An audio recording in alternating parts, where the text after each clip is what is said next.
I'm Whitney. I'm Mindy. And I'm Deb. We're three best friends who love nerdy things. Well, some people think we're nerdy, but we think we're pretty awesome. This is our Nerdiest Thing.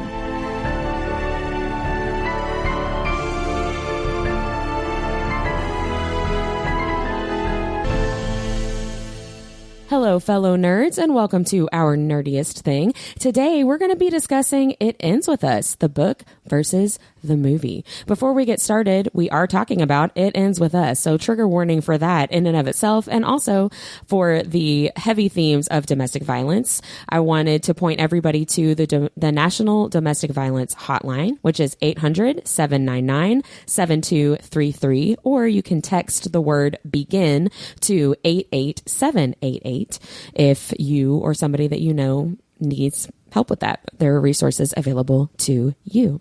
Should have been a disclaimer at the beginning of the It Ends With Us movie, or at least the end, the beginning of the credits. I talk about that a little bit later. Mm-hmm. It's like, maybe a little trigger warning. I know, right? Yeah. So trigger warning for that. And also listen all the way through, guys. We've got a great interview with author Courtney Deane. She was a delight to talk to. She's super fun. So make sure you listen for that. And before we get into everything, Deb, will you please share our nerdiest cocktail? Of course. This week's cocktail is named Karma for Creeps with a K. Yeah. It's got pomegranate juice and Irish whiskey, which is sweet and smoky, just like Rowan Kane. Ooh. And if you're not participating in our read-along episode and you have no fucking idea what that means, we're reading Butcher and Blackbird, and you should really join us. And the first episode just dropped last Thursday, so you should go listen to it. Woot, woot, woot. But Rowan Kane is a spicy Irishman. An Irishman and an Irishman. Yes, he is. Haha. Thank you so much, Deb. You are so welcome. I don't know. When you say that, I'm like, I don't know how to respond. You're okay. You did it. Check mark. Check. Gold star for everybody. Let's move into our nerdy news and nerd alerts. I had lots last week, and I have zero this week. That's okay. We'll make up for it. Yeah. So, Mindy, you want to go first with your nerdy news? So first I've got Somewhere Beyond the Sea by T.J. Klune. And that's the sequel to The House in the Cerulean Sea, which was a very, very popular book. It releases on September 10th. And then also releasing on September 10th is a book called This Will Be Fun. And it actually sounds really fun. It's by E.B. Asher. It would be disappointing. It would be really ironic if it wasn't. It was sarcastic title. Calling a Batman Slim. Yeah. So Goodreads describes it as The Princess Bride meets people we meet on vacation. Ooh. So it's a quest romantasy about a group of friends who used to defend their magical land together, but parted ways and haven't talked to each other for a while. And they're reunited at a royal wedding, but end up on an adventure to save their realm. Oh, that Do you sounds think fun. if you used to defend the lands together in because you just said they don't see each other for a while, do you think they're like, dude, I've fucking had enough of you. We had to kill people and go to war. I think it depends on how traumatizing the actual saving was. Yeah. Right, yeah, exactly. Maybe. Or was it they just stood at the door of the castle together? Yeah. And then it's like, what happened? Did they outgrow it? Did they have families and be like, peace out? Or what? Yeah. I don't. Yeah. How do you just stop doing magical help? I guess we're just going to have to read it and find out. No, they stay friends forever, and they all live together on one big compound. Forever, always will be there. Oh man, classic. That Saved by is the Bell. not my only Saved by the Bell reference. I'm just saying. Okay, so for my nerd alert nerdy news, I want to first talk about a book that came out in between our seasons, because not only does it sound like something we would all love, but it's titled, get this, Banana Pants. Oh, that sounds like something right up my alley. I'm on board. It is written by Penny Reed, and it just came out on August 6th. So, like I said, it just came out between the seasons. So this book is about two estranged childhood friends who unexpectedly run into each other at a party. The problem is that the girl went to the party using a fake accent and name, and the boy is there as a thief. Ooh. It's a rom-com. It's supposed to be really funny. And sounds fun. I put a hold on it at the library, and there's a 26-week wait. Oh my Holy gosh. crap. And it's not an audio, so Oh, man. that might be a buyer. I was going to say, Yeah. sometimes I'm like, okay, I'll just pay the $8 or whatever. I was about to say, whatever that it might be a is. shower, not a grower. So the next book I want to talk about comes out on August 27th, which is today, and it is called Long Live Evil by Sarah Reese Brennan. And I've heard a lot of people say that they would love to enter the world of their favorite book, right? And I've always disagreed with this. As a mostly fantasy reader, I cannot handle heavy swords, dragons, and no warm water. I would die. I can't do it. Yeah. Having said that, that's what precisely this book is about. A girl on the verge of death makes a magical bargain to enter her favorite book and falls in love with the villain. Ooh. I wonder what's going to happen. To take a phrase from Whitney. Yeah. The next book I want to talk about is Heartbreaker by Sarah Kate. That comes out on August 30th. And this is a professor-student dark romance set in the Good Brothers series. So there's 2 books before this about 3 brothers. The Good Brothers. We're talking about college. Do you say professor? Student professor. Yeah, student professor. Okay. Yeah, she's not underage. Yes. Thank God. Okay. And the final one is Hunted Heir by Holly Renee. That also just came out on the 20th.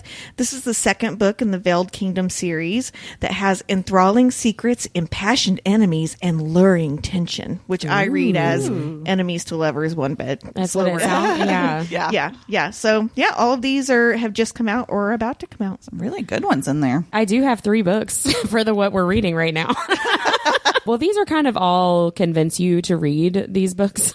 So I have 2 arcs and then 1 new release. So the first arc that I read this week was Homesick by Tyra Lynn. And I wanted to make sure and pronounce that correctly because I realized I kept writing her name down as Tara. And there's a different author named Tara Lynn that has like a bunch of other books, but it's not this one. Tyra Lynn. This one is a small town, second chance romance. There's forced proximity, a 1-bed trope. It's very sweet. It's very like feel good, super quick read, very nice, like read a fantasy book and then read this one as a palate cleanser before you move on. It came out on August 16th. Highly recommend that. And then the second arc that I read this week is Broken by Daylight by Elizabeth Helen. They are the sister author duo. They write a Beasts of the Briar series, which is a Beauty and the Beast retelling. Broken by Daylight is book 4. It comes out on September 10th. I am very invested in all of these characters, and I loved the different twists and turns in this book. This book, honestly, was a little flatter for me compared to the first 3. And for me personally, tell everyone why. It was the spice. It was the spice, which is just a very personal, like it's not bad writing or anything. It's just what I just don't like it. So, first of all, the girlfriend has multiple mates and there's lots of dire situations and she's separated from several of her mates at different points throughout the book, but she's always with at least one mate, and it is always like DTF, like no matter what is going on. And some of the time I was kind of like, okay, you like there's stuff you should be worried about right now and not just like getting railed, but it's also get yours. It's like when we read what did we read by Raven Kennedy last season? Oh, Goals. Oh, they're literally going to war and he's like, I'm gonna fuck you up against this wall, okay? Yeah, it was kind of like that, but like all the time with all of her mates, which, you know, that's fine. But also some of the dirty talk for me was just not it. I can't handle both baby girl and daddy being spoken in the same sex scene. Like in the same sex scene, I just can't. But this was the one that's supposed to be like Pedro Pascal, right? That character, yeah, it is. And that made me really sad because I'm not a baby girl, but I am a Pedro stan. So Pedro I just Pascal girl. Yes. So I just kind of skipped over that. But I still really liked this book and still highly recommend the series. Maybe just a trigger warning if you're also not a baby girl like me. And so those were the two. I'm a big girl. Yeah, I'm a big girl. I'm a woman. I'm a good girl. Yeah, I say good girl. Right. Yes. I can be a good girl. Good girl, yes. Okay, I have to tell you, earlier we were about to eat dinner and I told my husband I wanted to eat in the sunroom because it was really nice out. And he goes, sure, whatever you want, baby girl. And I'm like, no. I'm going to stop you right there. I was like, this is going to be on the podcast this week. You cannot call me that. Especially this week since we've been talking about it. Like, so sorry. Thanks for dinner, Daddy. The new release that I read, I also highly recommend. Born of Blood and Ash by Jennifer L. Armentrout. This is book 4 in the Flesh and Fire series. This is the final book in that series. This is basically a prequel series to the From Blood and Ash books, focusing on Seraphina and Niktos, also known as Ash. I really, really loved it. I actually took several days to read this book this time, when normally I would read it in like 24 hours, because I was trying to slow down and like actually read every single word and not just like, okay, but when's the action? What's happening next? You know what I mean? Yeah. So I did read it more carefully, and I really liked it. I loved it a lot. I love those characters. This was a 5-star read for me. I had chills and tears at the end of the book. It was just really good. So I want to say I'm currently reading that, and from page 1, it felt like a From Blood Nash Fire and Flesh series book in a good way. Yeah. Like the dialogue was there. I feel like the chemistry's really there. Yeah. I really have enjoyed watching Sarah grow as a character. And yes, I said Sarah because I cannot for the love of God call her Sierra. I cannot. But I'm really excited because from what you've told me and some other reviews I've read, we get a lot of questions answered about the From Blood Nash books. And I don't know if you guys saw this, but while we don't have a date for that final book, which is The Primal of Blood and Bone, JLA did say it's going to drop in 2025. I saw that. Ooh, nice. Yeah, 2025. So I'm hoping closer to January. Right. But hey, even if it's August, it's only a year. That's true. Right? Yeah. So I'm pretty thrilled about that. Lots of time to reread maybe every single I mean, book in the universe. I'm pretty sure I've read the first 3 books twice this year, so I'll be able to get it in. Yeah. That's what she said. What are you guys reading? Well, I just told you. What about you, Whitney? Well, not you, Deb. Mindy, what are you reading? Mindy, what are you reading? I am reading an arc because I feel like that's all I do these days. Me too, yeah. But I really like it. It's called The Book Swap, and it's by Tessa Bickers. I believe it's her debut novel. And it's about a woman who has recently gone through a tragedy.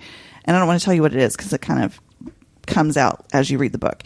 Spoiler. Yeah, it's a little bit of spoilery. And decides that she needs to kind of start picking up the pieces. But as she's like Marie Kondoing her house, she accidentally donates her favorite book, her annotated To Kill a Mockingbird. She does it to like a little local library, like one of the little libraries.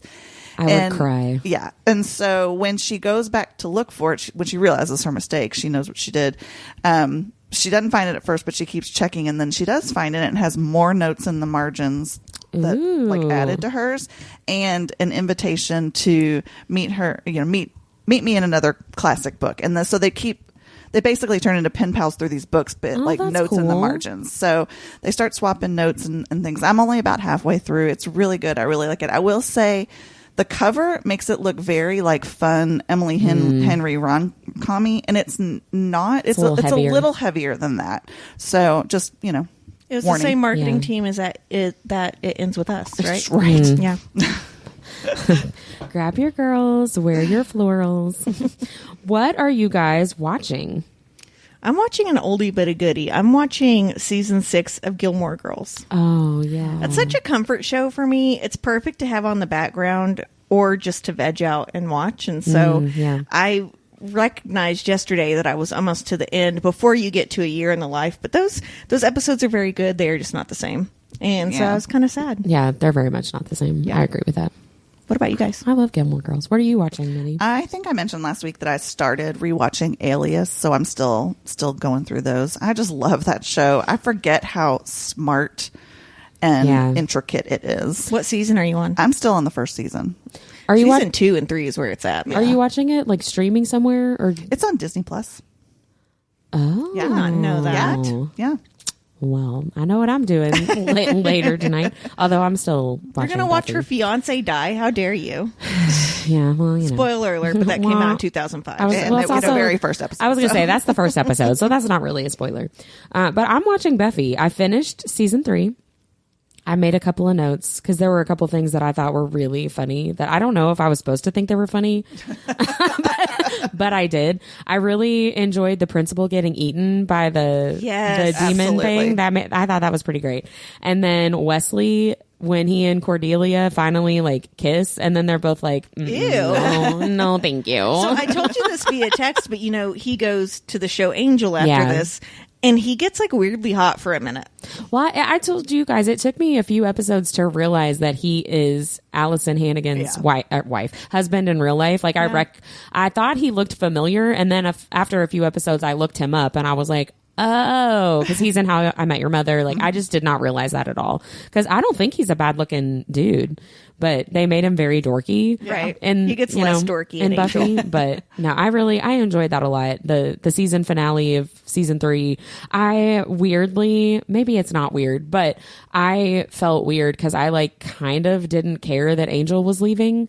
But I think that maybe it's because I knew that he had his own spinoff show the whole you know what I mean? Like, I knew that you were going to see him again. At some point, I knew he was going to leave Buffy because I knew he had his own show. So I was just kind of like, okay, bye. And I also knew that I remembered a boy from the college years. I don't remember what his name is, but I remembered him. And I'm like, I'm pretty sure he's a love interest. So like, I just knew Angel was leaving the whole time. You know what I mean? Like, I just didn't, I didn't really care. And then I was like, I feel like the fandom would be like, no, you should be affected by the fact that our heroine's heart is broken. I'm sure we were back in 2000. Right. Well, sure, but I didn't, I wasn't allowed to watch vampire shows.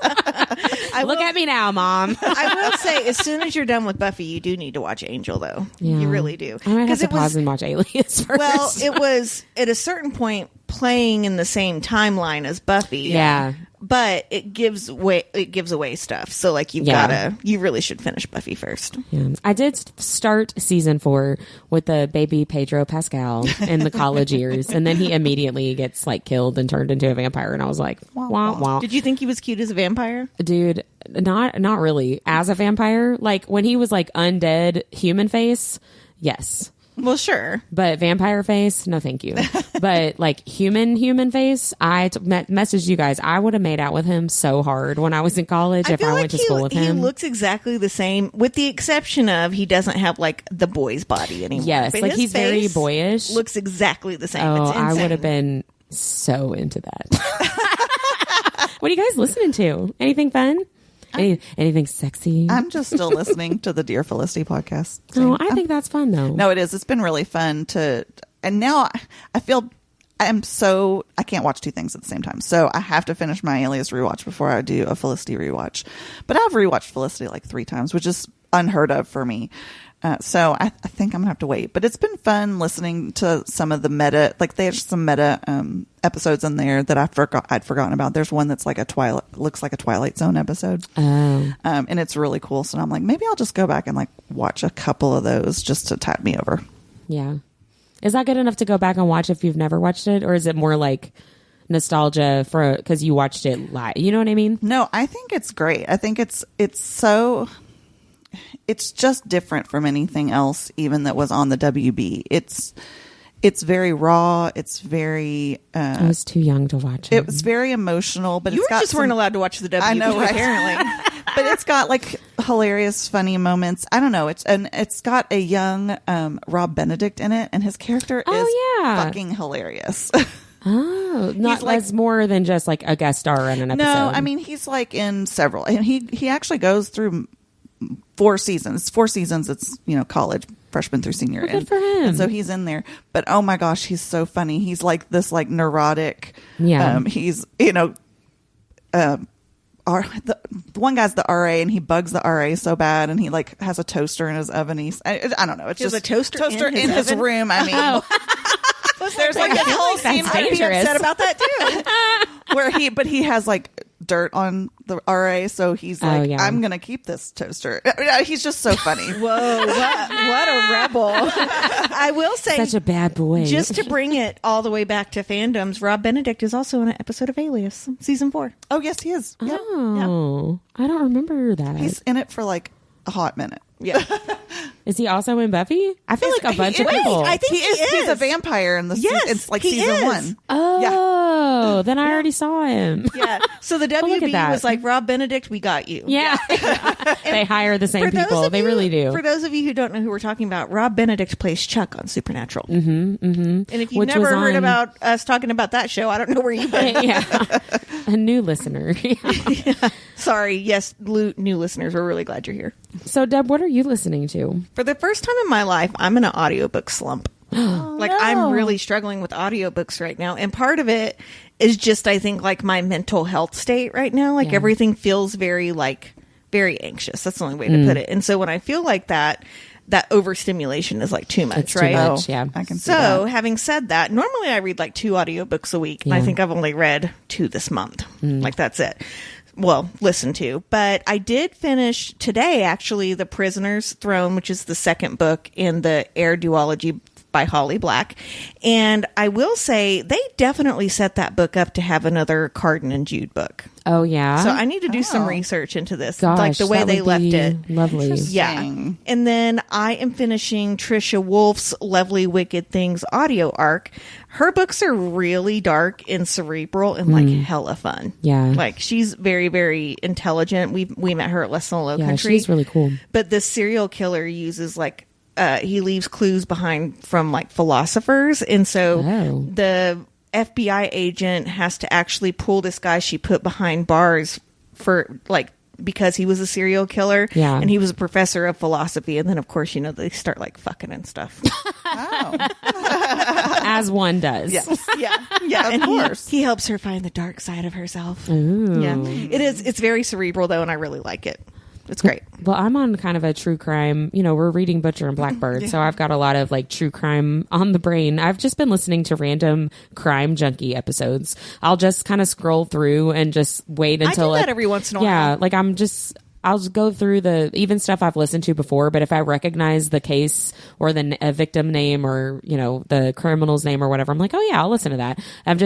True crime is a hyperfixation right now, I think. My only thing is I feel like they talk a lot about young teenagers going missing. And They do a lot as of missing, someone yeah. with a 12 and 16-year-old in the Yeah. house, I tend to skip those episodes, and there's a lot of them. They do a lot of missing cases or like unexplained death cases. And I'm always, if it's too recent, then I skip those. But if it's like from the 80s or something, then I'm like, oh, well, that's not relevant. Like that makes any sense at all, but in my brain it does. So. I like they do these ones like I Survived episodes that I really like. I love And then they those. also, like when a serial killer gets caught, they'll usually do like another episode on that person, which I think is really cool. Yeah, I love those too. What are you guys loving? What are you loving, Whit? Well, I had a really hard time this week deciding what I was going to put. I had 2 things, and I couldn't decide which one should be the nerdiest thing of the week and which one should be what I'm loving. And I'm still not sure that I made the right choice. But what I chose for what I'm loving, okay.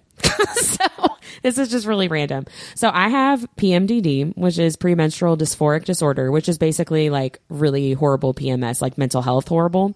So I'm trying some new things, some new strategies for that, like the PMS week, right? And so for a lot of people, according to the PMDD subreddit, baking is a really big like coping thing. And so I was like, I'm going to bake some stuff. And so I did. And honestly, it actually did help. What did you make? So I made 2 different types of scones. I made chocolate chip buttermilk scones, which are in my freezer and fantastic. And Did you drink the buttermilk raw? I didn't, but I did think about you talking about that last week with the drinking the butter. I was like, no, thank you. But I made 2 batches of honey cinnamon scones. Those are also in my freezer. They were really good. Why are they in your freezer and none? There aren't 3 here. Well, that's a great question. Yeah. Can you do buttermilk? I could do the other one. They both have buttermilk in them, though. Oh, how much? A lot. Oh, okay. like a cup. I can watch you eat one. But so when you make scones, it requires you to cut butter into your dry flour mixture, which means you take really cold butter and you cut it up into small pieces, and then you fold it in. Basically, Just yeah, fold like it. you take like knives or your fingers and you basically like mix up the butter so that it's not the bigger chopped pieces anymore, but that your flour mixture with the butter is kind of like sandy. Yeah. And so then the butter melts when you bake it and it makes it all like yummy and good. I'm like smiling at you because when you said you use your fingers or your knives, I pictured Edward Scissorhands. He would be so good at cutting butter in. Oh, he would be so good at it. If you're watching our YouTube studio feed, which you should, you can see what I mean. Well, it's really tedious to do that. And so I saw a picture. It wasn't even like a life hack. It was just a picture. And I was like, I'm pretty sure that girl used a cheese grater for her butter and like grated the cheese into really small pieces. And I was like, I'm going to do that. So the first batch of scones I made, I just did it the old fashioned way, which sucks and takes forever. That's for suckers. It is for suckers. The cheese grater was like the most perfect thing. And it was so freaking fast. And it was so much easier that's awesome. to cut the butter in. And you can see why I struggled. Like, should this be what I'm loving or should this be the nerdiest thing of the week? But I was all about butter and cheese graters this week. And my kids were like, whatever, we don't care. These are delicious. Okay. Just let us eat it. If I tell you It was really how good. to edit that recipe to make it where I can eat it, will you make me some scones? I Yeah. love scones. Yeah. And I never get them. Oh, yeah. Tell me how to. Okay. Yeah. Send me. Our send me listeners something. don't want to hear that, but I'll tell you when we get offline. I can make you. So that is a life hack for anybody who bakes out there. Use the cheese grater to cut your butter into small pieces and cut it into your flour mixture. It's a lot easier. So that's what I'm loving this week. That was pretty fucking nerdy. I know. I did the same thing though, where I was like, which one's nerdier? So mine's pretty nerdy too. So I mentioned last season that I started to see a new therapist, and she's been helping me work through like living with an autoimmune disease and how it's affected my productivity. So anyone that knows me at all knows that I'm very competitive, very hard on myself when I don't get to do the things that I want to do. And I've always kept a weekly to-do list, but honestly, it's become really overwhelming because my entire week has to shift if I have a bad RA day. Yeah. And then I have like 800 things that didn't get done that day, right? So we decided, me and my therapist, that I'm going to make a daily to-do list every day after I'm up and see like how I feel for the day, right? Yeah. So I downloaded an app called Smart Tasks, which I have linked in the show notes, which allows me to create a daily list and cross them off from a widget on my phone. So it feels Nice. like you have like an Crossing actual it to-do off, list, yeah. right? Crossing things off is my favorite part. I too. love that too. I actually have either the same or a similar one. Mine's like to do today, to do tomorrow, and then upcoming. Yeah, that's essentially what it is. And what I like about it too is that you can go and like look at your completed list, so you like feel more accomplished. And my therapist told me at the end of the day I need to have a like done list and like really recognize all of the things. So How much you did. Right. Yeah. So when I had to add new things today, even if I wouldn't have normally put them on my list, I put them on my list and crossed them off so I could go back later and be like, okay, I'm not fucking this up. No. There yeah. is real value in doing that, like making sure that you add something and Right. then cross it off for people that does help them. There's like studies have been done. It's a stuff. Like, dopamine hit. Yeah. Yeah. It's really hard when you like go from a executive position to part-time to even more part-time. And even though I've taken my design business full-time, it's very difficult when you're the only employee. Yeah. Right. So yeah, it's called Smart Tasks. I would highly recommend it Yeah. if you're Very having trouble cool. with productivity. It's very wise to do it every day too. Like, what Yeah. kind of day am I having today? Yes. Like, Right. be realistic with what I'm going to be able to do today. Right. Which is hard. It's hard for me too. But oddly enough, I'm working on the same kind of idea with my therapist. Oh, So. that's funny. Shout out to therapists. Therapy. For the record, I put way too much stuff on my list today. It is not going to be done. I have to move some stuff to tomorrow. I pretty much always do that. I do too. Mindy, what are you loving? I'm just ready for spooky season. There's just so yeah. much coming. We've got a new coffee house opening up in our area that's like gothic looking. It's like Yeah. called Witch's Brew, and it's very cool. And so on And you the- bitches wanted to go like when it opened on the first day. I was like, I can't and do that. Well, I wrote to you guys. I said, witches don't get up at 7:30, and neither am I. But it made me really, really excited about spooky season. And yes, there's already Halloween stuff out and around. So my daughter loves energy drinks. So she's like the connoisseur. And she's like, Mom, they have the new Alani out, and it's the special edition energy drink, and it's caramel apple flavored. Ooh. It is so freaking good. And it's not like super caramelly. It's just got enough of that to make it taste like fall. Yeah. It's so good. When I like does Alani spooky stuff. season start for you guys? Yesterday. September. See, it's like the day after Memorial Day. Labor Day. Labor Day. Yeah. I'm sorry. Yeah, the day after Labor Day. Pretty much. Like when the pool closes, it's like, okay, summer is over, fall has started. I'm like, now it needs to be 60 degrees, and I need boots and sweaters. I want to be able to wear a sweatshirt without sweating. Right. That would be great. I mean, I don't do that still. I don't either. I still sweat through my sweatshirt because I'm sexy. Hot girl sweat. So that brings us to our nerdiest topic today. We're talking about It Ends With Us, the book versus the movie. The book was written by Colleen Hoover. We all read this. What was it, last year for book club? A couple years ago, wasn't it? Yeah. I can't remember. It's been out for a while. The book's been out for a while. The movie just came out a couple weeks ago. So let's talk about our thoughts and opinions. And I wonder how much of this we agree on and how much we don't agree on. This will be an interesting. Yeah. An interesting. I have a feeling we'll be a little bit more in agreement than we were on Manacled. Yeah, that might be true. Hey, 2 out of 3 ain't bad. Yeah. So, just overall thoughts on the movie as a book adaptation. How did you guys feel about that? I enjoyed it as an adaptation. I think it stayed pretty true to the storyline mostly. I didn't feel like they took things out that they left them out for no good reason. Like I feel like it flowed. I feel like if you didn't read the book, you'd still get the gist of everything. Yeah. In my opinion, but I forget things. So, which I'll get to that in the changes in the movie that I liked.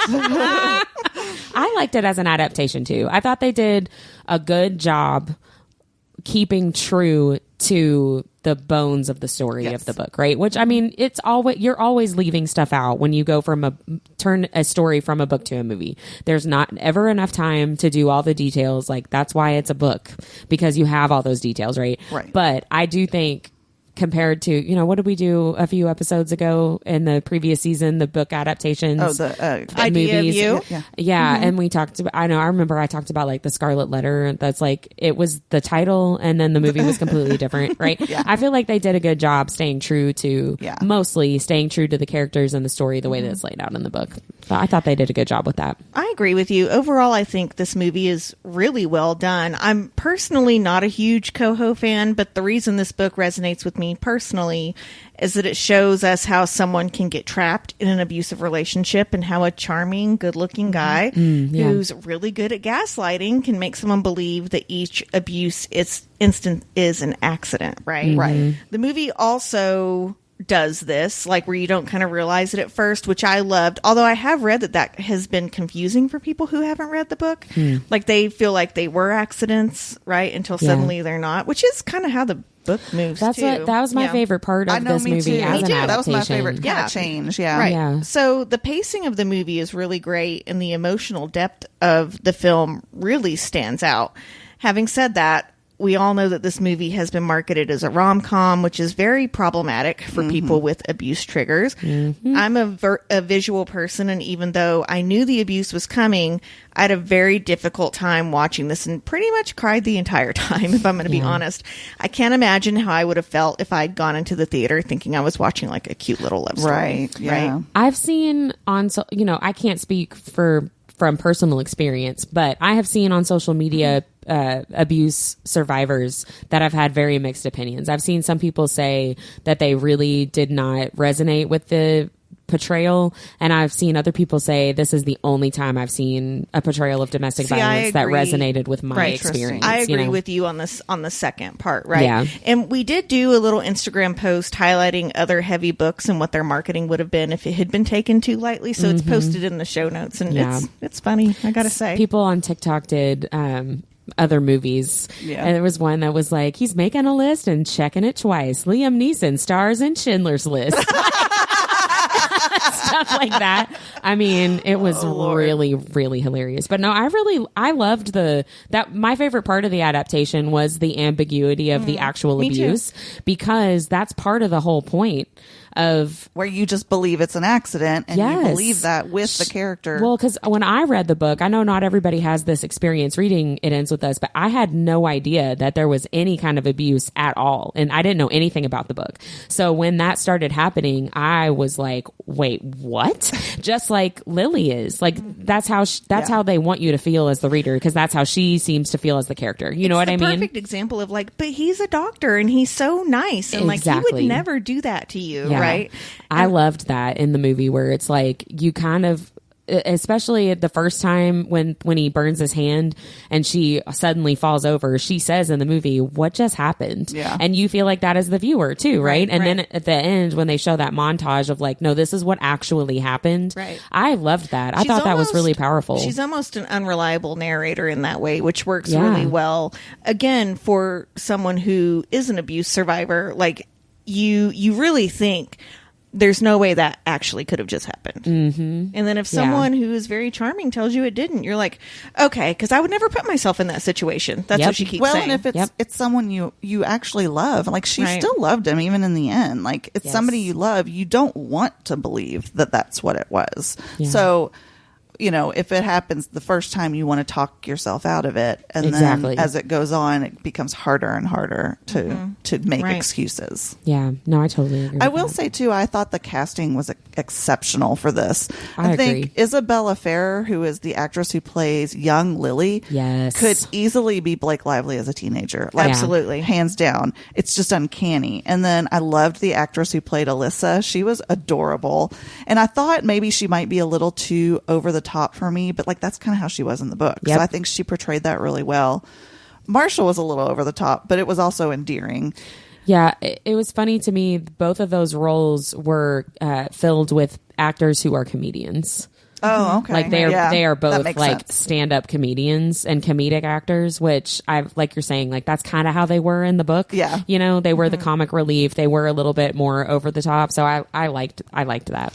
I want to go back to what you said about Isabella Ferrer though, because she did do an amazing job. She had like the husky voice. She had Blake Lively's like lip movements down. She talked like her. Yeah. And apparently she submitted herself as an open call on social media.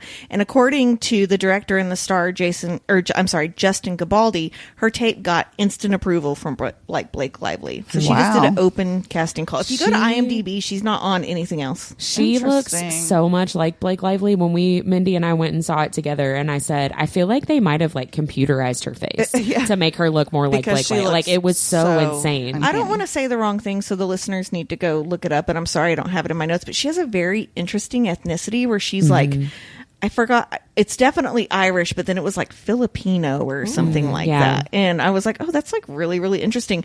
But if you see pictures of her, that's how good of an actor she is. She does not look like a teenager. Yeah. In real life at all. Yeah. No, I agree. She did a great job. I think I liked the younger Lily and younger Atlas the best of all the casting in the movie. I just thought they did a really good job. Their scenes were my favorite.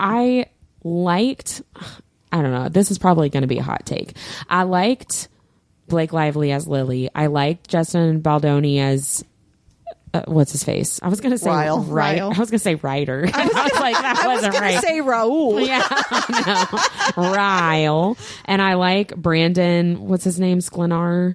I don't know how to say it. Sklenar, I think is how. But I liked him as Atlas. Yeah. However, I will say for me, I didn't really get a whole lot of like heat and chemistry between Blake Lively and either of those guys. That's what I was going to say. When we talk about changes, maybe we didn't love so much in the movie. I did like him as a portrayal for Atlas because he's like ruggedly good looking. Yes, yeah. And he's supposed to be very mature and serious.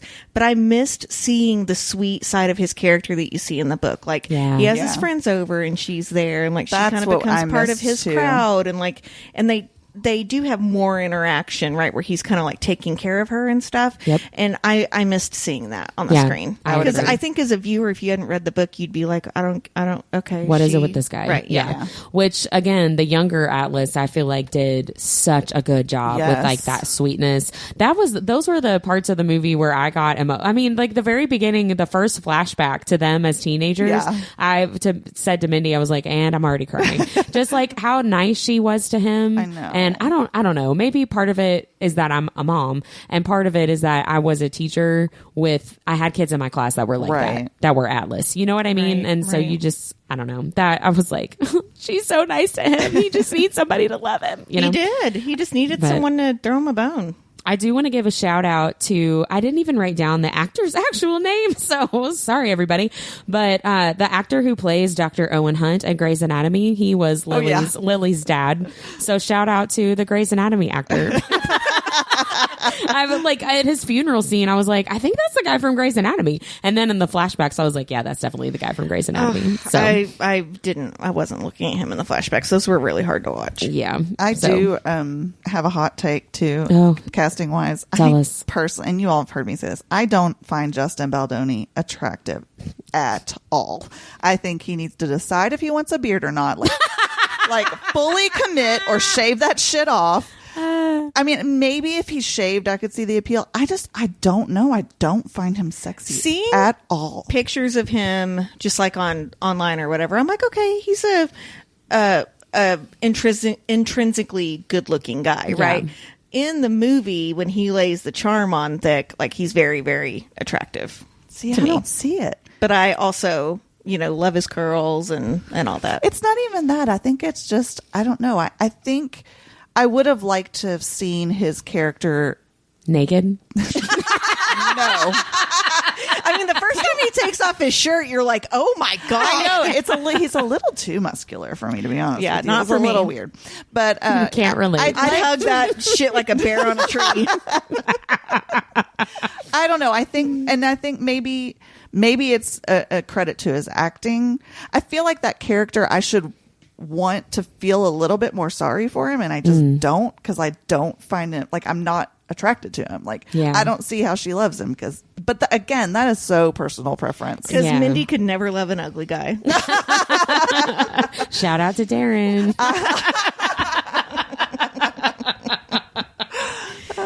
So were there any changes in the movie that you liked? Changes from the book to the movie? I am so happy they took out the Dear Ellens. That's what I said. That was the only change that I said that I liked. There's a quick reference to it in the movie, and I think that was a callback to the book fans, It right? was literally just a picture. She didn't But I even think mention it would have made the movie feel extremely dated. Yeah. And it takes up far too much page time in the book. Yeah, it's too much. They were able to show instead of tell in the movie.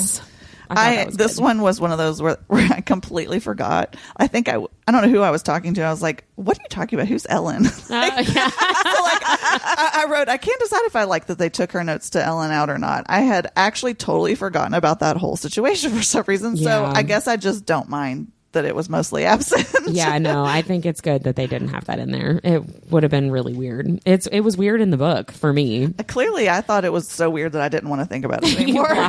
You just blocked it from your memory. Did. What about changes that you did not like? Go ahead, Mindy. Well, I was going to say, we've already talked about it. I really just didn't like how they took out all of Atlas's non-work life. Me too. It made him seem kind of one-dimensional. Agreed. I would have liked to see her meet his poker friends and hang out like in the book, like we talked about, because then Atlas would have seemed so much more like the lovesick puppy who only pined after Lily all the time. Exactly. That is Instead exactly of what just- I wrote down too. Yeah. They taking that part of his life out of the movie definitely portrayed him to me as like he's just been waiting for Lily to come find him. But in the book, he has this entire life, right? Like he's definitely pining after Lily in the book. However, he has also moved on and is like a whole person without her, which is part of his appeal for me, reading him as a character. But I will say too, that part of kind of related to that, taking away his friends and taking away that whole scene with the poker game and stuff. I honestly wish that they had made Ryle a little... I feel like this sounds weird. I wish that they would have made him scarier in the movie because in the book, Lily she is terrified of him. By the time that she asks Atlas for help, like she is whispering on the phone, sneaking out of the apartment. Like it's way more intense in the book, that scene, than it was in the movie. And I don't know if they wanted to just keep it like a PG-13 rating, which maybe that's what they were doing. But I just felt like the intensity it was still an intense scene, but for me, it felt way lower than that scene in the book does. And like calling Atlas in the middle of the night and the whispering on the phone, whatever, like she just shows up at his work and walks back to the kitchen, like at the restaurant, which I thought was kind of weird. I didn't like that. I felt like she seemed too comfortable with Ryle in the movie after all of that stuff and not afraid of him because like she sees his true colors. You know what I mean? She sees what's happening. Speaking of things that felt a little bit over the top for me. I know there were a lot of references to the domestic abuse that was happening in Lily's childhood home in the book, but I don't remember so much of it being on page. And I felt like it went a little over the top with the amount of times that, which trigger warning, we see her dad choking her mother. It happened like 3 or 4 times. And again, for abuse survivors sitting in the theater, like, that's a lot. We know, we know what all you had to do is have like that one time, but it felt like they should have done more with Ryle's character instead of having the scenes. dad. Yeah. Cause you understand what her trauma is very quickly, actually. I agree with that. But I felt like those were, it was unneeded violence in the movie. And I don't say that very often, but I felt like it got repetitive and it just wasn't necessary. Yeah, I felt like they could have used some of that with Ryle instead of the dad. And that, I mean, I feel like that sounds weird because I don't want it to sound like I'm like, he wasn't bad enough, because that's not really what I mean, right? Like it just, there was an air of intensity and fear that Lily has in the book that I just did not get in the movie. I would agree with that. It was just, it's like they spread it out over the 2 characters instead of focusing in on the one. guess. Yeah. Which did you guys prefer, the book or the movie? For this one, I'm going to say movie. Yeah. Yeah, I just enjoyed the pacing better, and I feel like Blake Lively really brought Lily's character to life. And honestly, Justin Baldoni's, I keep wanting to say Gabaldi. Yeah. Who is that? Who's Gabaldi? I don't know. Diana Gabaldi? Outlander. Oh, Gabaldon. Gabaldon, yeah. That's close. Did I say Gabaldi earlier when we talked about it? Sorry. I like how neither of you corrected me either. Justin Baldoni's. I thought about it. You could have... Him flipping from charismatic doctor to abusive piece of shit was actually very believable. And how someone who is an abuser can flip back and forth so easily. Yes. He did a really good job with that. Yeah, I saw him in one of his interviews too, where he said... I think the interviewer said something like that, like, you know, you're so charming and you're charismatic as this character. And he said, well, yeah, because you have to believe that Lily would actually care about him and love him because she does stay with him for a while. And you have to believe that she has a reason for that. Not just like she's scared to leave. She genuinely cares about him. And I thought they both did a really good job portraying that. But I would still say the book. I don't think I will ever pick a book over a movie, especially if it's a book that I actually liked. I mean, I'm not going to see movies of shit books that I didn't care for, right? So like maybe that's why, but I think I am going to correct you because I think you just said that backwards. You said I'm never going to pick a book over a movie. Is that what you meant? I meant movie over a book. Yes. Okay. Yes. Thank you for correcting. Yeah. I will never, I don't think I did write it down wrong too. I won't ever pick up. It's always better. The book's always better for me. Yeah. And I think it's because I see movies of books that I really like. So I generally feel that way too. The only reason that I would pick this movie over the book is because they took out the Ellen stuff. I mean, honestly. Well, clearly that wasn't in the book for me. When I've reread, because I've reread this book a couple of times, and I literally skip over the Ellen stuff. Like I just act like it's not there. So, is there anything else? Any other thoughts? I mean, go ahead. I was just going to say, should we talk about the drama around the marketing and all that stuff? Oh yeah, let's go. So I will say, I mean, it's a rabbit hole, listeners, if you want to look it up, if you haven't seen it. Like, there's a lot of drama. There's weirdness between Justin Baldoni as the director and one of the stars and Blake Lively. He follows everybody, you know, Colleen Hoover, Blake Lively, Jenny Slate. He follows them on social media. They do not follow him on social media. They have all done interviews together. He has not done interviews with any of them. He has done interviews completely by himself. He did not do the red carpet with them. He did not even go to London for the London premiere of this movie. He's done a lot by himself, and they've done a lot with each other. So there's something weird happening, and there's a lot of gossip and a lot of rumors about it. And I will just say that I understand why that has become like a hot topic for entertainment news and stuff and social media. However, it really bums me out because this movie was really well done. Yeah. And it has been such a great opportunity to have a real conversation about a topic that doesn't really get a whole lot of airtime with domestic violence.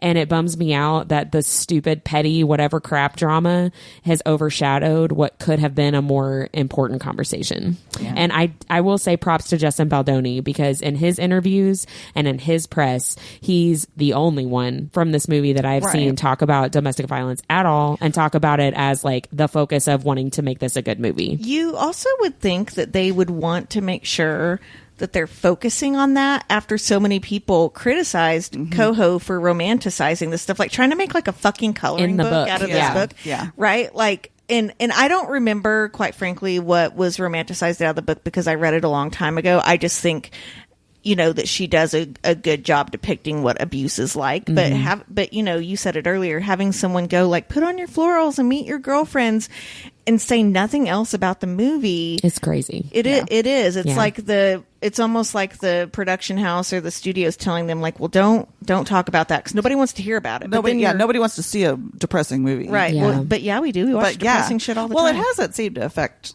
it in the box office. Seems to be doing pretty good. Seems to be doing pretty well. Yeah. I do think it's important to look at a movie or a piece of work separate from any drama that the creators have. But also in this case, the fact that some of those actors have been very insensitive to the delicate subject matter is a little unnerving. Yeah. I don't know. But again, it didn't. I'm trying to look at it separately. Sure. But it also makes the possibility of seeing us, and it starts with us on the big screen, maybe a little more questionable. That was going to be what I was going to say too, because I really, again, I think that second story is also very, very special. Yes. It has more to do with Atlas, and I would really love to see that movie. Me too. And it's too bad because I'm not real sure it'll get As of made. right now, Yeah. I don't think. I think definitely so. don't. Well, on the red carpet, a reporter asked Justin Baldoni, like, "Are you thinking about the second movie?" And he was like, "Oh, I'm not doing that." He said Blake Lively should direct it, Yeah. which seemed a little bit like a biting comment. I agree. absolutely Yeah, he was. said, "I think she's ready to direct. I think that's what I think." And I was like, "Ooh." Yeah. But I will also say too, people on social media have kind of jumped on this as an opportunity to like shit on Blake Lively, which okay, but again, it's taking away from what should be a more important topic. like a more important conversation. But I will say too, I saw a clip of Blake Lively with the Brandon, I keep wanting to call him the wrong name, Brandon Sklenar, who plays Atlas, if I'm saying his name wrong, sorry. But the reporter basically says to Blake Lively, you're going to have domestic violence survivors who want to come talk to you about their lives because you have done this movie, right? Like, how do you feel about that was basically the question. I think it was like, what would you say to them? Yeah, or something like that. And she was like, what did they want? Like my phone number? You want to share my location? And like, it was this really weird response that was like not an answer to the question at all. And like, it's almost like there's no PR firm behind this. It's really like, weird. here's what you say, because you're going to get asked questions about domestic violence. It's so and it's like strange. They've not prepped them, you know, because if you've never been through anything like Right. that, you would not know how to talk about it. And it could be very intimidating to talk about. But if you were going to do a movie with this type of subject matter, you need to be trained to talk to abuse survivors. Absolutely. Well, and Justin Baldoni has said multiple times that they worked, and we've linked this in the show notes. They were, or at least he worked with a group called No More, which is domestic violence, like awareness and resources and help. And he has talked a lot in his interviews about talking to them and having counselors work with him. And like they were partners with the movie, but it seems like he's the only one that worked with them. And maybe you know that's what where I mean? the rift is. I mean, I don't know. But again, I want to follow up with what you all said, is I think we should focus less on the drama behind the actors and actresses of the movie and focus more on using this movie as a learning opportunity about how this happens to people. Yeah, because I do think it's a really good.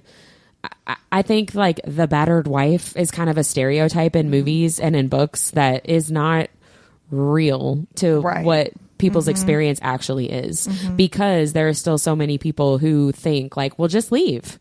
And like, it just isn't that simple. It's just not, you know. I do also like that people can learn how to be an ally as well, because I loved Alyssa, the sister, Raul's sister's point when she says, as his sister, I really wish you could find it in your heart to forgive him, but as your best friend, if you don't leave him, I'll fucking hit you or whatever. Yeah, I will never talk to you again. Yeah. And for me, because I was like, oh no, they're about to blow it. They're about to blow it. And then she said that and I was like, oh, I know. Thank goodness. Like, I just feel like, you know, as somebody who, you know, may know somebody that is going through that right now, like to know how to be that kind of positive ally and to be somebody that will be there for them. Yeah. You know, I think the other thing too is that if they were to make a second movie, and to your point about them not really making Ryle as terrifying as he really was in the book. Yeah. That gets way worse in the second book. Yes, exactly. And so I think it would be almost unbelievable because people would be like, why is he so violent? Well, he was always that violent. Right. Exactly. Yeah. Yes. Because in the book, in the second He's book, scary. he is scary. She is afraid of him. Yeah, in like, the first book whole he is too, time. but yeah, she's In terrified. in book 2, she is afraid of him. But she's no like whimpering woman either. Yeah. She gets her shit done. Yeah. And you know, I remember reading the book when she's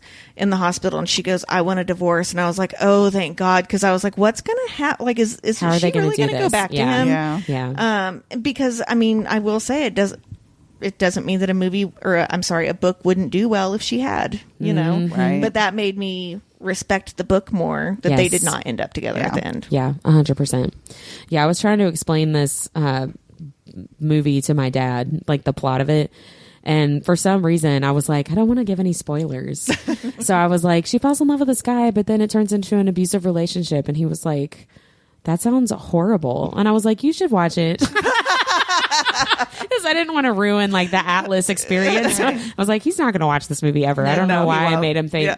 So now he thinks that I'm like, well, he hits her, but it's great. It's okay. Like, I made my dad think that it was not the right thing. Before we move on to our nerdiest thing of the week, do you mind going back in your notes and giving the abuse information again? Yep. Hotline. You can text the word begin, BEGIN, to 88788, or you can call the National Domestic Violence Hotline, 800-799-7233. Thank you.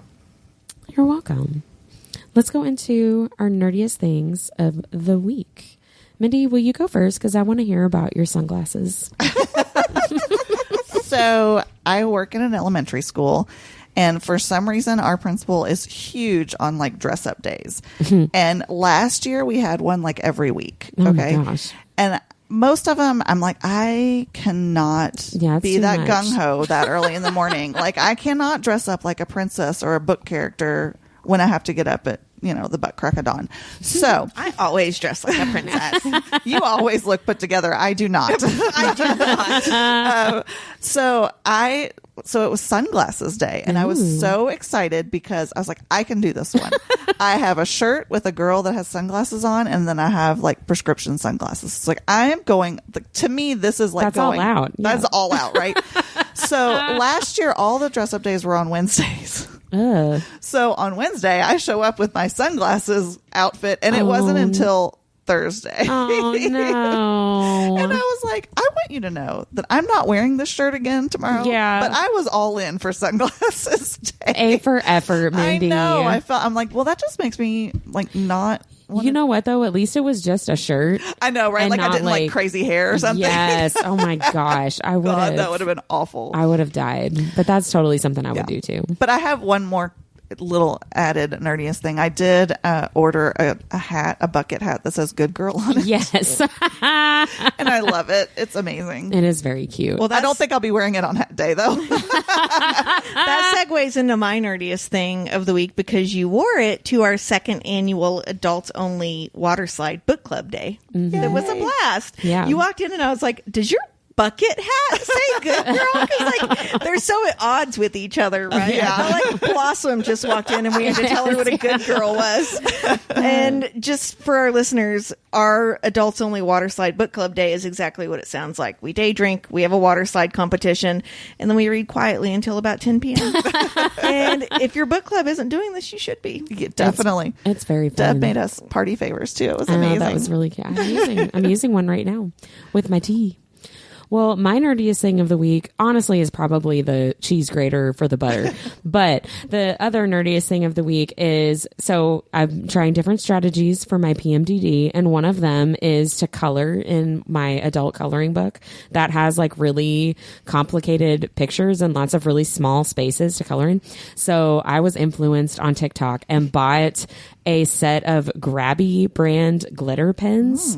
Guys, these are like the nicest pens I have ever used in my life, and they are so freaking pretty. They have different color glitter. So like there's a purple ink that has really pretty blue glitter, and there's like a green that has like orange glitter. Ooh. Like it's it's not like it's a gold pen. Yeah, it's not like a gold pen and gold glitter. Like it's multicolored. It's like duo toned or whatever. And they are so pretty. And the ink just glides out so nice. The kids are like, can we color with your pens? And they all like, no. Yeah, my 2 kids and I all sat at the kitchen table and like used all my glitter pens in this coloring book. And Liam was like, these are nice. I was like, I know. And so anyway, the finished product is so pretty and very sparkly and glittery, and it really genuinely was like relaxing and fun to do. Okay, I'm literally going to order those today. They're in the show notes. Yeah. They were like $15. Oh my gosh. They have sets of 12 and sets of 18. I got the set of 12. But they're very, very pretty. How cool. And I'm already needing to like order more because I'm like, we're going to run out of these so fast. It's not even funny. But they're very, very, very nice. So those are our nerdiest things of the week. And I think that's it for this episode. Please keep listening for our interview with author Courtney Deane. She is lots of fun. And tune in on Thursdays for our read-along episodes with Butcher and Blackbird. And we'll see you next time. Bye, everyone. Bye.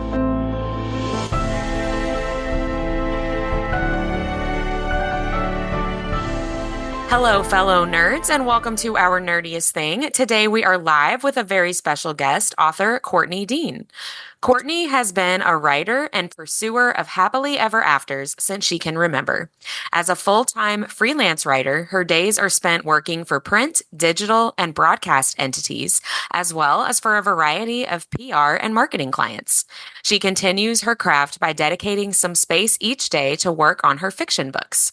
After both of her parents died, Courtney worked to turn those tragedies into something beautiful, an effort that inspired her debut novel, When Happily Ever After Fails. She holds bachelor's degrees in English and sociology from UC Irvine and a master's in journalism from USC. She lives in San Diego, California with her husband, daughter, and rescue dog, her very own happily ever after. Welcome to the podcast, Courtney. Thank you so much for being here. Thank you so much for having me. It's an honor. Our nerdiest things. Oh, so excited. Oh, thank you so much.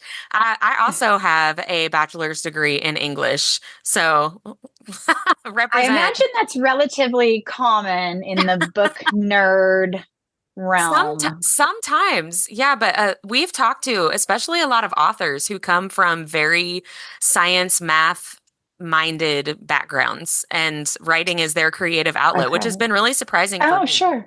Because are they kind of more fantasy? I would think if I had a brain to do things like engineering, then I could probably engineer an entire world. But because I don't, that's a great point. My words are my currency. I could never be a fantasy writer because I would not know how to bring a fake world to life. Like it's amazing. Like I bow down to people who can do that. That's actually a really great point that I've never thought about it like that, but that makes so much sense. You're already teaching me something today, Courtney. So tell us a little bit. Nice talking with you. Gotta go. Yeah, that's all. Tell us a little bit about your journey to becoming an author. I'm assuming that you are a lifelong reader. Usually people that go into school for English or literature are lifelong readers. So tell us a little bit about that journey. Definitely. So definitely lifelong reader, lifelong writer. I cut my chops writing ER fan fiction when I was like 11 or 12. I love that. That's like so literally where I caught the bug for it. I really, really wanted Dr. Doug Ross, who was George Clooney, the perennial bachelor, both in real life and on the show at the time. I really wanted to see him settle down. So I gave him like a wife who was like a single mom and had a daughter, and then he lived happily ever after. So like clearly it was just in my nature to write happily ever after. Great. I love that. I used to watch ER. It was one of my mom's favorite shows, so we were watching it. It was such a guilty pleasure. But you know, I say I'm not good at anything else. I'm okay at writing. That does not necessarily mean I'm a good author, a good storyteller, as I have come to find out, transitioning from the journalism, PR, and marketing side of writing to the book writing side. But gosh, I think it's my one little skill in life. So I think I was kind of always destined to do this, and I did not necessarily have it as a goal in mind that I would write a book one day. But as you mentioned in my bio, both of my parents died. And when my mom died kind of suddenly, I really wanted to take those early life tragedies AKA having no nuclear family to speak of, and make something positive out of it, which also ended up serving as kind of a therapeutic outlet of sorts for me. Yeah. Thus, the book was born. Yeah, I wanted to ask a little bit about that because I just find it really interesting. Obviously grief is very individual, right? Everybody goes through, Right. even if you experience the same type of loss as somebody else, the way that you experience it is very individual, very personal. And I love taking something that you enjoy and that was an outlet for you for your own kind of dealing with it and coping strategy. What made you decide to kind of share that with the world? Because for some people, that would be too personal, right? Like too close to their heart and they don't want other people to see that. What was that decision process like for you? For me personally, there is no such thing as something too personal or TMI. As my poor husband, who is the opposite and is like the most private person, he will be like, "Don't tell people how I'm doing." They asked how you're doing. Don't tell people how I'm doing. It's not the answer is always fine. So yeah, you don't tell people. But yeah, so I am the opposite. I'm a big oversharer. And I'm definitely not against therapy. I am for whatever works for the individual, as long as it's not harming themselves or somebody else. I just haven't found it particularly helpful for me. Maybe one day I'll meet the right therapist, but it just hasn't worked out very well for me. And what always has is writing. Yeah. So I kind of thought I would just put pen to paper, and that, like my MC Abigail, I was kind of naive and thinking like, I think if I just get all my thoughts out on paper and write it down, and then there's something positive in the world because of it, I'm just going to be like all better. Not true. Certainly did help, and it has been a wonderful outlet. But I was really naive and kind of thinking like, if I just get this book out there, I'll be healed. Right. Well, but yeah, I think we all do that, right? Like in little ways. And wishful thinking. Yeah, if I just do this, it'll solve this particular problem. And then it's like, oh, no, that problem's still there. Great. What do you mean? It's lifelong baggage. I want to put it down. I don't accept that. Thank you so much. I want to talk a little more specifically about the book in a second, but I also just want to hear from you the experience of releasing your debut novel, right? Especially one that is so personal and so meaningful to you as a person, as an author. What has it been like? This book was released in April of 2024. What has it been like to be able to put it in other people's hands and see people's response and their reading experience with it? It's been a couple different things, but first and foremost, like, it truly has been amazing. I don't think that there's that many people in life. There are some, but not that many people in life who actually get to have a dream and see it through. And like, this literally was like my dream. I wanted to publish this book. I wanted to put it out into the world. I wanted my story told, and I was hoping that it would help others as well, but I was hoping it would do so in a kind of a fun, uplifting, somewhat comedic way. And this took, my mom died in 2010. So I mean, this was a journey and a long process. So to see it come to fruition and hold it in my hand and know that other people could read it was absolutely amazing.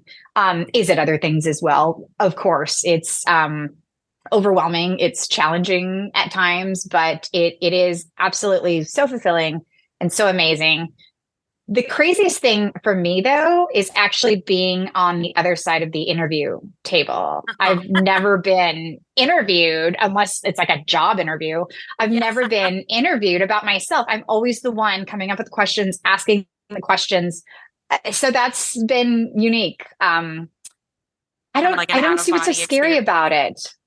It is, but it's funny. I have some sources in my day-to-day journalism where they say, I'm sorry, I'm nervous, or I tried to prepare for this. And I don't know, I just kind of find it organic. And again, I'm an open book, so it's not real hard to just answer these questions. Yeah. Well, and speaking of that, the best way I can liken being a debut author, I apologize because this is a little bit crude, but truly this is the visual that I have. There's no such thing as crude on our podcast, so don't worry about it. I'm so happy to hear that. Oh, It is like you're having your annual exam. I'll try not to be crude. Your annual exam, and the whole world is watching, but nobody's going next. It's just you. Because you would feel better if somebody's after you, but they're just like, no, it's just you. Huh? What's that? Huh? Essentially, because it's my deepest, darkest, most personal. The book is not a memoir, but Abigail's thoughts, experiences, sentiments, expressions on the issues of her parents and what it feels like to be kind of adrift in a world with no nuclear family. Those are all mine and mine alone. None of that part of the book is fiction. So yeah, it's kind of raw and out there. I wanted to ask you too about your main character, Abigail, because obviously this book comes from your own personal experience. Did you find that the character took you in places that you weren't expecting to go with the story? Or were you able to really kind of, I don't think living vicariously through your character is really exactly the right term, but did you stick to the plan based on your own experience, or did you find the character taking you somewhere that you didn't expect? No, I pretty much did stick to the plan. I consider myself a plantser. Yeah. So I start my books with a pretty detailed outline. And then from there, as I start to write, if it starts weaving a little bit here or there, we need to add things, then I'm happy to do that on the fly. But no, I had the story fairly fleshed out. So we did kind of end where I thought we would. But I've given Abigail a lot of thought, and to me she's very admirable, but I don't necessarily strive to be her. I wouldn't necessarily switch places with her. I think she is very likable, and there's a lot of good things about her, but I don't know that I could. I'm too cynical to operate with as bright of rose-colored glasses as she has, but God love her for trying. I wanted to ask a little bit too, how you would describe this book to readers, because I don't want people to get the wrong impression and think, because it is so very much about grief, but it's also not necessarily a book that's going to send you to a super dark place, right? Like, how would you describe the reading experience for listeners? I describe it as all the feels. You'll hopefully laugh. You'll hopefully, I hate to say like you'll hopefully cry. Like, to me, that would be a compliment if you cried, but like, I don't wish tears upon you. But hopefully like you'll step back and it'll hit you in the feels. And at the very least, it'll cause you to maybe pause and be grateful for what you do have in your life, and maybe some things that you might have overlooked that you thought were really just rights, that was God given, that we have a family and this and that, and that you kind of maybe realize that they're privileges. And I always say, like, the biggest thing, if all you get out of this book is call your mom. Why? Because you can. Great. That's kind of for the normal reader. There's an entirely other subsection of the population, granted, who probably still needs to enjoy books and rom-coms, but that I wrote this book for, and that is the people like myself. And what I mean by like myself is you don't have to be, quote unquote, an adult orphan or have had both of your parents die, but there is certainly a group of us out there that just feels like the universe just keeps coming for us. And it's like, why me? Pick on somebody else. Like, why do I have a black rain cloud over my head? Everybody else is walking around with these great lives, taking it for granted. And I have to like wince every time I turn a corner to see what new, tragedy is going to befall me. Right. And again, there are no like literal checklist of like, oh, you fit the bill. If you feel that way, then I wrote this book for you. I always say I wrote it for the people who feel alone in a crowded room. I so much want them to know you are not alone. There are a lot of us out there. There's hope out there. There's solace out there. Do what you have to do, whether it is writing down your thoughts, whether it's telling somebody I need help. Gosh, like if I just touch like one person from that subsect, like I would just be so thrilled, because it's very hard to navigate life feeling like an island and that you're adrift. It's a rough one. Yeah, that's really beautiful. I love that a lot. I was going to ask too, your characters, I think you say this in your website maybe, that your characters are learning about embracing their mess. And I wanted to just ask a little bit about what that looks like for your characters, but also what has that looked like in your life or what in outside of the page? Sure.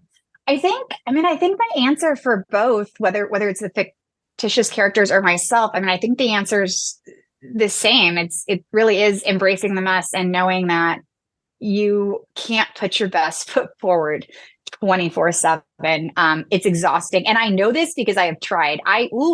I struggle with perfectionism. And before I really committed to this book, I really was that person that would always say, I'm fine, I'm fine, I'm fine. I am the strongest person you know. You will think nothing less of me. Nothing rattles me. Nothing will shake me. I can get on with it, which was not necessarily true. And I've learned to kind of let that go. But God, it's just embracing the fact that like we are all fallible. We are all imperfect. And I think it's okay to show that to other people because they are as well. Like we don't have to have these facades of we are just the best and so perfect and everything is great. And for me, what that looks like right now is when people say, how is this journey going? Or how are you? My most recent answer is overwhelmed. And that's the honest answer. And, I've always enjoyed a really, really, really good work-life balance. And then I published a book. Yeah. So, now we have the daily writing job, which I love and is very fulfilling. We still have the husband, a toddler, rescue dog, promoting this book and writing the next book, which has been greenlit for December 2025 and that's awesome. Is due to my developmental editor in early August, and I'm only 40% done. And it's like laughable at this point. But yeah, it's being honest and saying, how are you doing? I'm overwhelmed. I'm that person too, that if you ask me how I'm doing, I'm going to tell you the truth. And poor bank tellers. Yeah. It's just like, I don't know why I can't go on autopilot and just say, fine, how are you? I'm like, lady, if you knew my life. I think it's really helpful for other people because especially with social media, it's just so easy to assume that everybody, like you were talking earlier, like feeling like you're the only one that's struggling because it's so easy to put just a front on and a face that's not really reality. And I think when you're honest about how you're doing, whether that's good or bad, I think that helps other people to know that they're not alone, which is really what it's all about. Exactly what you're talking about with your experience, what you hope the reader's experience is with writing the book. That's all. Congratulations on getting another book greenlit. That's fantastic. I know that's stressful, but that's great.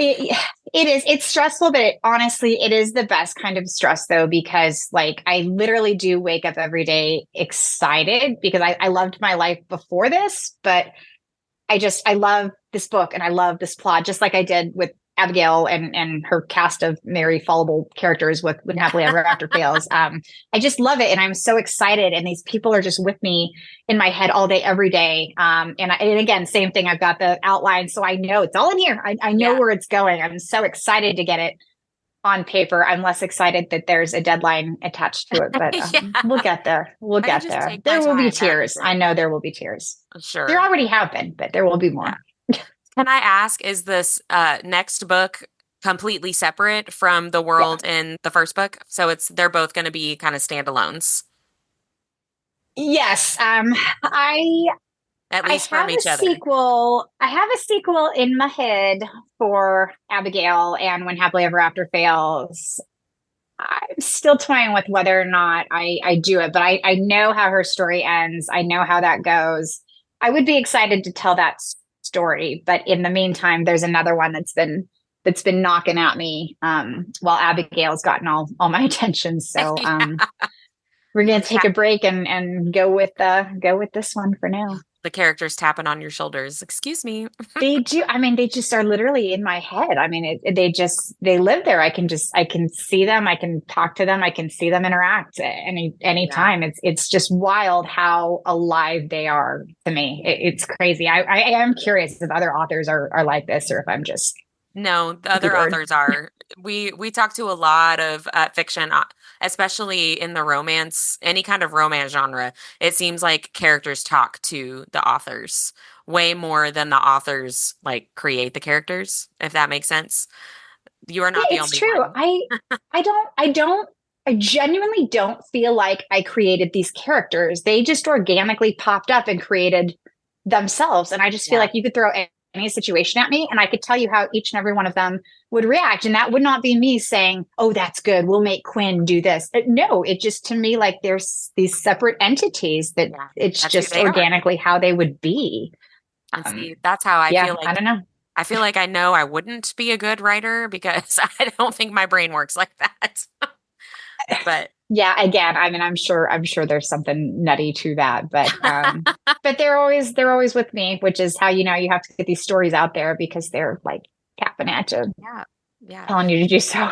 Well, we're going to move into a speed round, which is really just a bunch of random prompts. And we would love for you to just share the first thing that pops into your head. These are all just kind of random, Courtney, what do you like kind of questions. So are you Okay, ready? I am ready. This is our My first nerdy, lightning round. yeah, our nerdy and dirty speed round. So first up, the last song that you listened to. That would be Maggie Rogers, Tim McGraw. The song is called Tim McGraw. Um, there's a little inspo from that song for the next book. There's a Ooh. very There's a very good reason why I listen to that song so much now. Oh, nice. What fictional character do you have a crush on? So I'm getting there with this one. When the internet first said that Joe Goldberg from You was like a sexy serial killer, I was like, you guys are sick. This is the weirdest thing I've ever heard. I'm like starting to get there with that now. Yeah. So I feel like it's him. And by the way, if you guys have watched the Netflix series, it's great. You have to read the books. The books are like mind blowing. Yeah. Oh my gosh. I haven't read the book. Caroline kept me. They are so good. And Netflix has done a good job with that series, but the books are just awesome. So Usually the books are always better, Joe. right? Most of the time. I know. I'm the person though that like if I've already seen the movie or the series, I don't then go back and read the book. But I'm telling you, on this one in this series, even if you've seen the series, go back and read the actual book. Add it to the TBR, everybody. TBR. What you might have just answered this question actually. A book series that you always recommend. Would you say that I do recommend that one for sure. That one's got 3 books, which are so good. And then going along with the rom-com thing, Bridget Jones's Diary. I mean, that's like a fabulous one. I've never actually read that. I should put it on my TBR. It's a good one, and I always appreciate like the love triangle or having more than one love interest thrown into the mix. And if you've read When Happily Ever After fails, you might feel me here because even though it's not a love triangle, there's definitely tones of like, ooh, she's got a couple of options. Will they, won't they? Is she going to explore both men in her life? Is she going to explore neither? Is she going to end up with one? Does she pick the right one? Yeah. So yeah, I feel like Bridget Jones gives us a lot of that. Very nice. Too. So yeah, I'm into that. What is a TV series you think everyone should watch? You might have already answered 6 Feet that Under. one too. Nope. 6 Feet Under. Hands down. In my opinion, there is no other answer to that question. I've never watched that show either. I'm getting all kinds of good recommendations. Yes, you from you have today. to add that one. And I think the internet will agree with me. Best series finale of all time. But my gosh, if you like dark comedy, Alan Ball is just like amazing. And that is the best show in history. I'll have to add it. I'm just now watching Buffy the Vampire Slayer for the first time ever because I wasn't allowed to watch it when it was on because I was a kid. But I'll add that 6 Feet Under to my list too. I've seen that on lists, BuzzFeed, whatever, the best shows. I've seen that a lot. Who is a book character that you would get nerdy and dirty with? I really like, I think it's Augustus Everett from Emily Henry's beach read. I mean, come on, he's like speaking my language. Like I love a good travel setting and the whole like cabin and the boy next door in the other cabin. And then he's a writer, just kind of broody. Yeah, I like him. He gives off a mysterious vibe that like I would want to explore, and I think it would be hard not to explore. And like I also feel like it's like Emily Henry's world. We're all just like living in it. But I would live in it. I would love to live in it, and I would explore that with Augustus. Some great book boyfriend options Yes. in those books. What is a food that you refuse to eat? I feel like this podcast is going to end at this point, but I don't like Chick-fil-A. I don't like it. And it's not, okay, here's the thing. I don't think the food is bad. I just don't get excited about chicken sandwiches. And I'm not a crisp cut fry person. So I'm not saying it is bad. If that is your jam, cool. It's not mine. I don't want to eat there. If people are stopping there and ask, what do you want? I say nothing. And then I get pissed because I wanted something, but I don't want Chick-fil-A. So yeah, sorry. I mean, they do have a very specific menu, right? Like if you're not into chicken, then you're not gonna like it. And again, I don't hate chicken. I'm just not diehard enthusiastic about a chicken sandwich the way like everybody else seems to be. Take a stand. Yeah. I just got canceled. No, that's funny.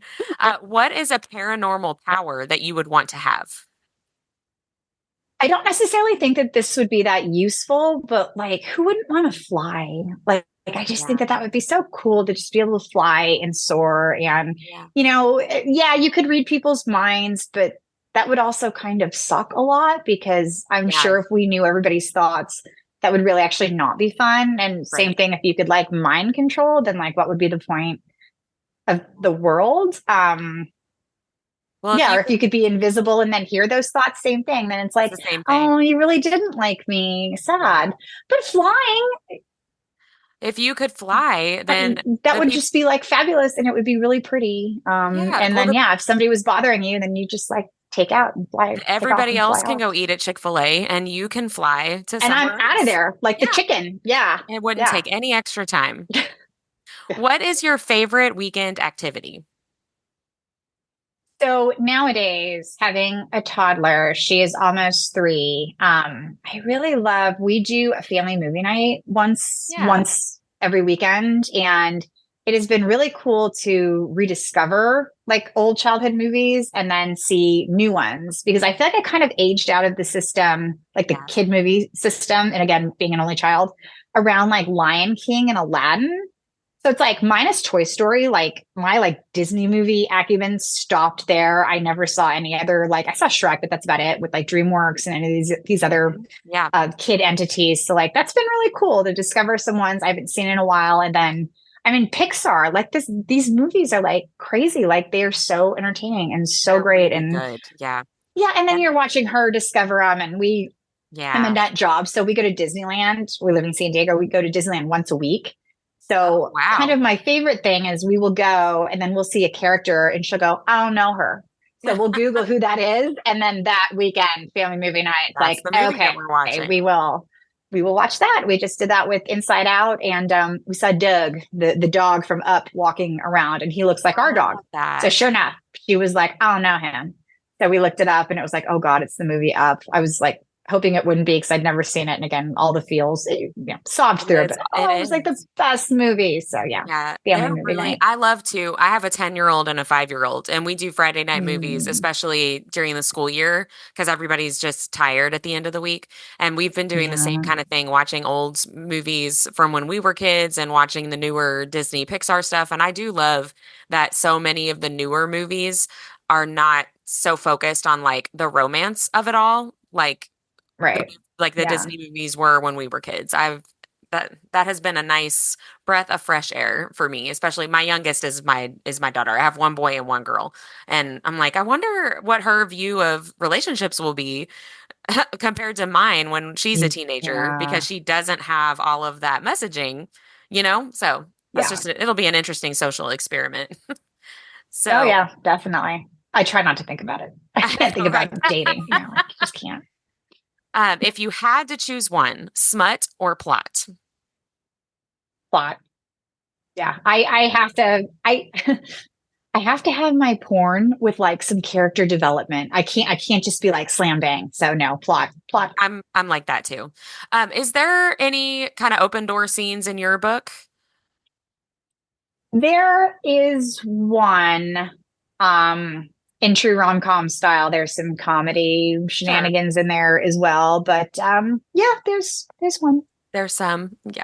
And I then know some, there's tender moments and kissing and all of yeah, that, but going a little bit farther, there's one. yeah. It I may or may like, not involve wildlife. oh, that's a tease. I love that.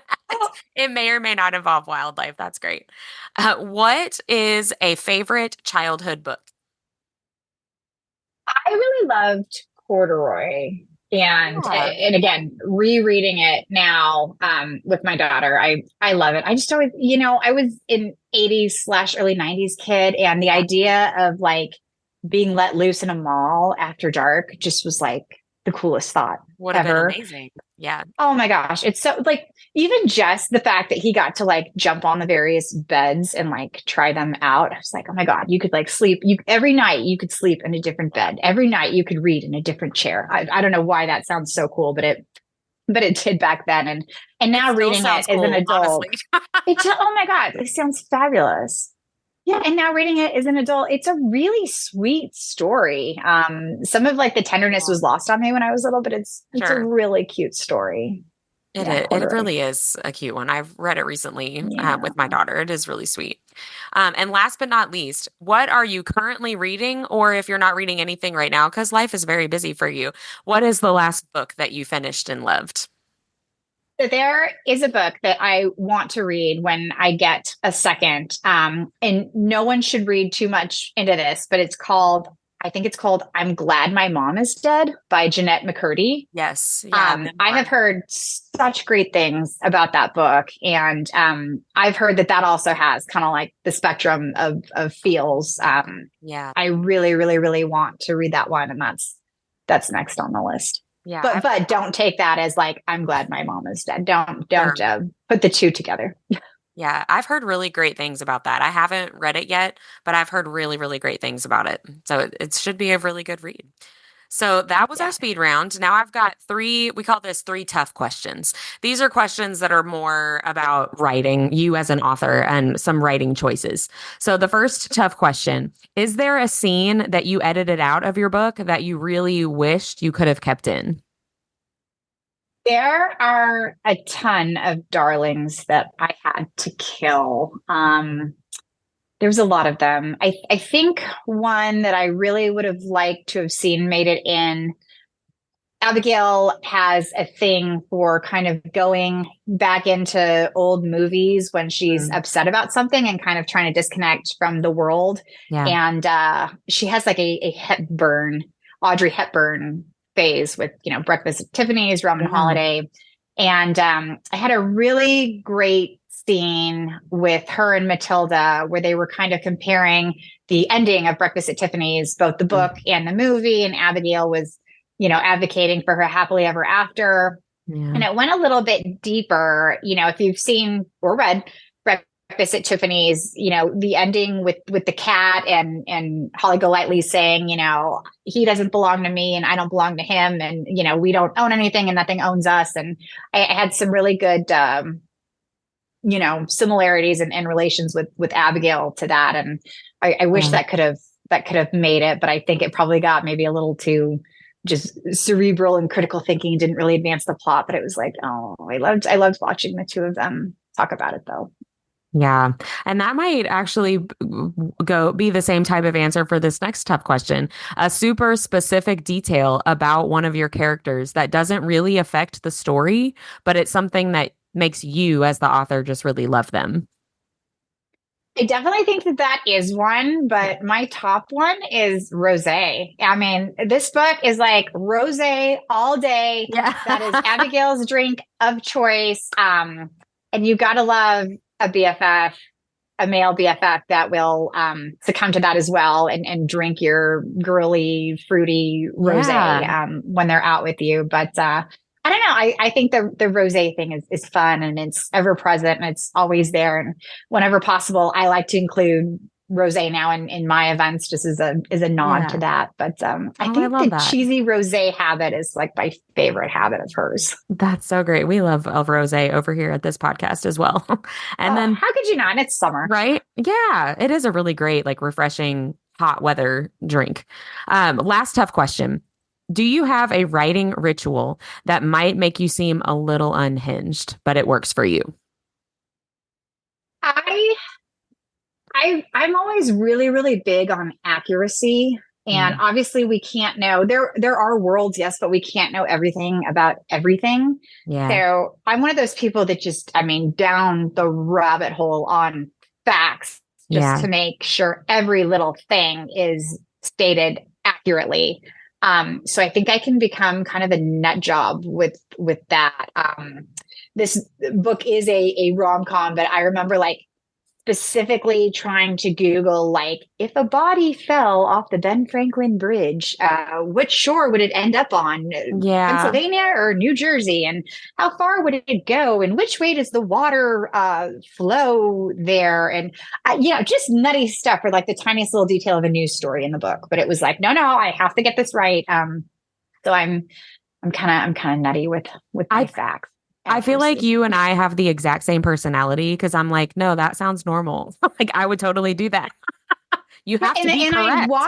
I watch other things that way too. And I would think that's not right. Or they wouldn't say that like that back then. I get way too, it's probably the journalist in me. I just get too hung up on the facts and are they being like accurately represented to where it can take me sideways when it was like, wait, but I was writing the actual plot. I was doing that. And then, and time because you spent an hour Googling which way the body went in the river. I relate to that a lot. So Courtney, where can readers best connect with you? Is social media the best way or signing up for your newsletter through your website? Where can readers connect with you? Yeah, definitely. I'm kind of try to be everywhere, which is probably part of my overwhelmedness. But yeah, there's a lot of options Instagram, today. Facebook, it's there are, and you can't be everywhere, but gosh, you sure try. Yeah. So Instagram and Facebook, it's author Courtney Deane. TikTok is just Courtney Deane. YouTube, just Courtney Deane. CourtneyDeane.com and Substack newsletter. Also Courtney Deane Substack. Yeah. Pretty much just put the name in there and it will pop up. But just follow the trail once you Google the name, right? Yes, right. Yeah. Where can we purchase your books? And do you have a preference for where people purchase your books? Like your website I think whatever is easiest for the reader is where you should purchase the books. I really like to be channel agnostic and how do you pick also if there are booksellers and websites who want to sell your book, like how do you favor one over the other? If you're a Prime member and it's Prime Day and you want the book in the next 5 minutes, then go to Amazon. Great. If you're a big support local, then absolutely bookshop.org or go to your local independent bookstore. But I'm definitely Amazon, Barnes and Noble, bookshop.org. We are on Goodreads, although obviously I say we like there's somebody else here. On Goodreads, but obviously you don't purchase there. And then in select bookstores across the country. But wherever you want to get it. Doesn't matter to me as long as you get it. Right. Just get the book, right? Do you have any upcoming events, signings or a book tour or anything like that you're going to be at? I do. So I just closed the Pittsburgh chapter of the book tour. And then in late July, I will be in Pennsylvania, yes, but I'll be in Philadelphia, which is the book's setting. July 27th, Saturday, I've got a book signing at Barnes and Noble in Center City.